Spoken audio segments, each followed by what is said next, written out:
Bonjour à tous, bienvenue. Je suis très contente et heureuse de cette colloque qu'il se fasse ici. C'est un peu, en guillemets, chez moi, mais pas seulement chez moi, on dirait chez nous, chez les architectes et les ingénieurs. En fait, je représente ici aujourd'hui quand même un groupe assez intense qui travaille sur ces projets depuis longtemps. Mais moi, j'ai eu plus particulièrement la chance de gagner l'appel d'offres pour transformer et adapter plutôt ces bâtiments d'usine en centre culturel. Donc, cet objet que vous voyez ici, bien évidemment, a été construit en tant que fabrique pour des systèmes de sécurité incendie. Il date de 1967 et il est l'heureuse en fait travail conjoint entre Isler, un ingénieur suisse très connu, et Constantin Elberer, architecte opérant à Genève, qui a construit notamment des logements reconnus ici sur le marché, et qu'il se trouve à travailler sur un programme assez particulier. Donc on a d'un côté l'ingénieur Isler qui travaille sur une étude spécifique des coques-manches qu'il développera partout en Suisse. On en compte plus que 1800. Et un architecte qui discute et qui travaille sur une forme plus organique pour arriver à ces projets-là. Donc l'objet en question, c'est un objet très particulier et comme je vous ai dit, moi j'ai eu la chance d'y travailler et en même temps travailler au projet culturel sur cet objet-là. Et en 2011, Sicli quitte ces bâtiments. C'est l'État de Genève qui décide de l'acquérir. Et il commence les discussions sur quoi en faire en fait de ces bâtiments. Et ça, c'est une question très importante, parce que bien évidemment, on parle d'un objet assez particulier. En 2012, l'État de Genève, grâce à l'Office du patrimoine, il inscrit à l'inventaire. C'est un élément très, très important pour nous. Et il se pose la question de quoi en faire de cet objet, qui d'ailleurs, c'est un objet très symbolique, parce qu'il se trouve dans un quartier industriel, qui est l'objet d'un gros projet de transformation, des projets PAV, la Praille à Cassia-Vernet. Vous pouvez voir la maquette, elle est aussi localisée dans ces bâtiments, et que voit ces quartiers totalement transformés. Donc, l'objet en question, c'est un objet très particulier, reconnu par le patrimoine. Il faut intervenir avec un programme.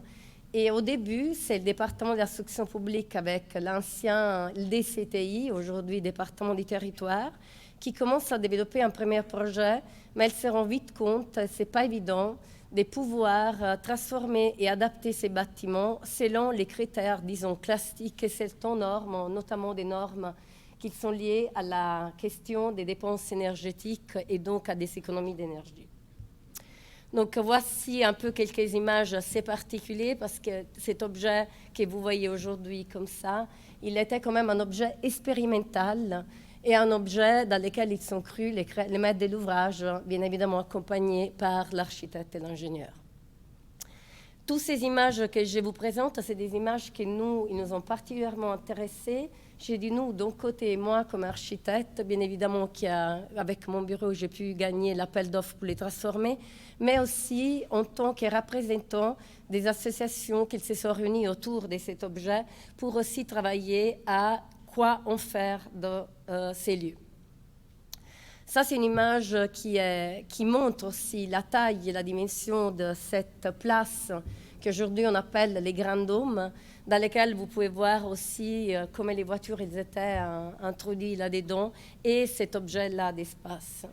Et puis tout de suite, je vous montre cette image-là, que c'est l'image de ce qui aujourd'hui est le pavillon pour nous et qui représente pour nous après les projets de transformation. Les projets, en fait, il va au même moment. En fait, c'est difficile de vous expliquer parce qu'on a trois processus en parallèle. On a la problématique de les rendre accessibles au grand public. On a la question de quoi en faire, en fait, quel programme adapter ou à introduire dans ces bâtiments. Et après, il y a la question de l'objet, lui, en tant qu'objet patrimonial, comment pouvoir intervenir. Et pourquoi je vous montre ces photos? Parce que c'est aussi une question pour nous très importante. concernant la question de la culture architecturale. À un moment donné, on s'est posé la question de quoi en faire et on a décidé, grâce à une concertation très large avec les départements de l'instruction publique et les départements du territoire. Certains membres, d'ailleurs, ils sont ici autour de la table et autour de nous, et je les remercie fortement, pour pouvoir, en fait, développer une culture du bâti à Genève. Précédemment, la Maison de l'Architecture, en 2007, elle commence, en fait, à chercher des lieux pour pouvoir produire ses activités, pouvoir discuter de qu'est-ce que c'est la culture du bâti à Genève. Il y a eu une période assez particulière sur notre canton. Il y a eu la fermeture de l'Institut d'architecture de Genève, donc il ne nous restait que l'École polytechnique à Lausanne, si vous permettez cette manière de parler. Et c'était quand même une grande rupture pour nous ici sur le canton. Et donc un groupe d'amis, ingénieurs, architectes, et on s'est réunis et on s'est dit qu'est-ce qu'il faut faire. Et on a commencé à développer toute une série de conférences, séminaires, etc. Et on était accueillis en Vieille-Ville, donc dans le centre, dans le fief du centre de Genève.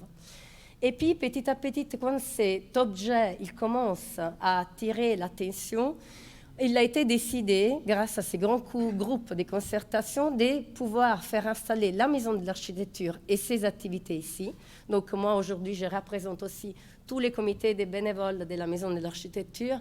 Et c'est là qu'on a commencé à travailler à ces processus, des programmations liées à la culture des bâtis ici, dans ces lieux symboliques, à lieu de grandes transformations urbanistiques qu'on espère, bien évidemment, comme notre chef de département nous l'a promis, de qualité. Donc, voilà l'objet en question. C'est un objet assez particulier composé de ce qu'on appelle deux grandes salles. Nous, on les a renommés les grands dômes et les petits dômes, appuyés sur 7 éléments avec ces grands espaces, une seule escalier de distribution, donc pas évident.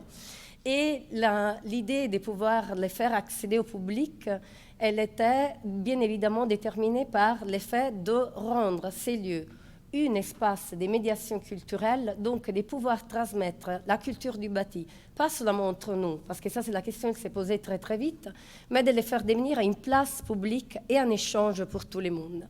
Donc bien évidemment, vous voyez ici les bâtiments et en rouge les tout petites interventions qu'elles se sont faites pour augmenter la possibilité d'accès au public. Ce qui est bien évidemment grâce à l'aide et les supports de l'Office du patrimoine et grâce au fait qu'on pouvait déroger à certaines normes environnementaux, et j'insiste bien sur ça. Par contre, en ce qui concernait toutes les questions de sécurité incendie, c'était bien plus compliqué. Et donc, on a pu travailler main dans la main avec l'Office du patrimoine et les différents intervenants. Et vous voyez les petites interventions rouges pour rendre ce bâtiment non plus une usine, mais une place et un lieu public pour tout le monde.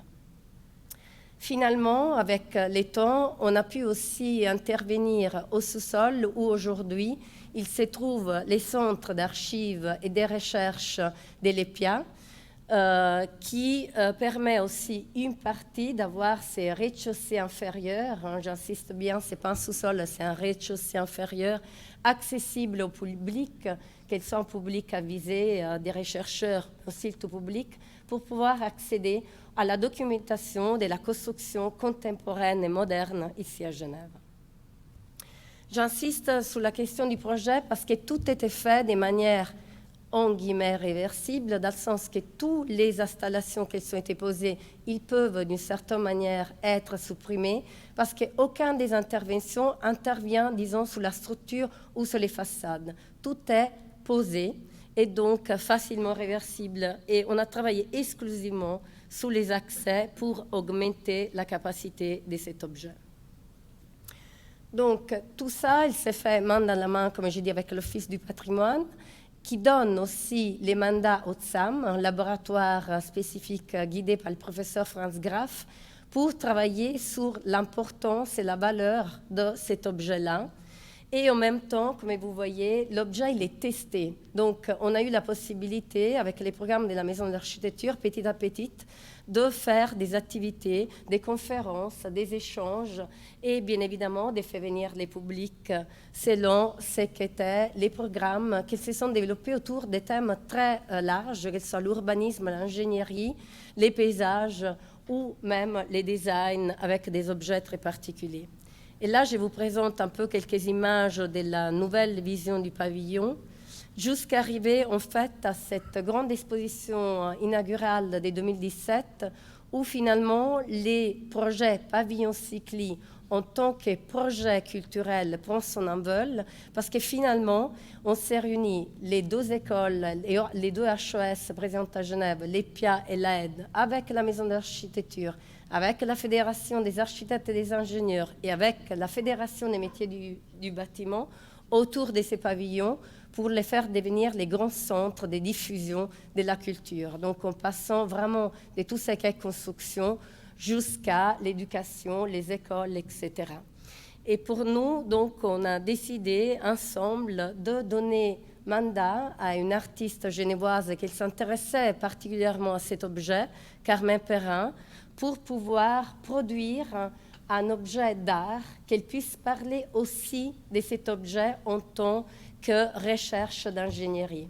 Et Carmen Perrin, il a fait une œuvre qu'elle est restée ici installée dans le pavillon où on ne pouvait pas y marcher, donc on pouvait seulement la regarder depuis l'extérieur, soit depuis les grands dômes, soit autour de ces grands objets, qui s'appelle Ligne de force et qui reprenait en fait l'histoire de l'ingénierie et de la pensée de l'ingénieur à la base.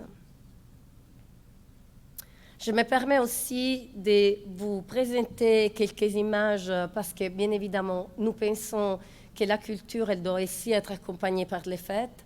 Il y a toujours des moments d'échange avec les tout publics, des moments festifs à lesquels on tient particulièrement, qu'il nous semble important pour pouvoir développer ce type de culture.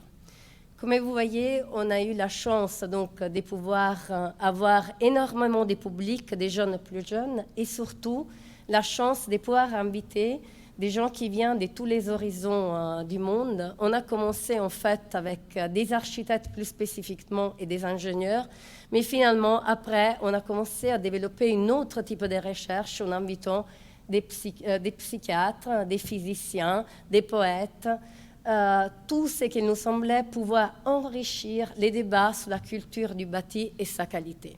Et petit à petit donc on a associé ça avec des grandes expositions et avec des thématiques qu'elles puissent être très spécialisées, mais qu'elles puissent quand même parler à tout le monde.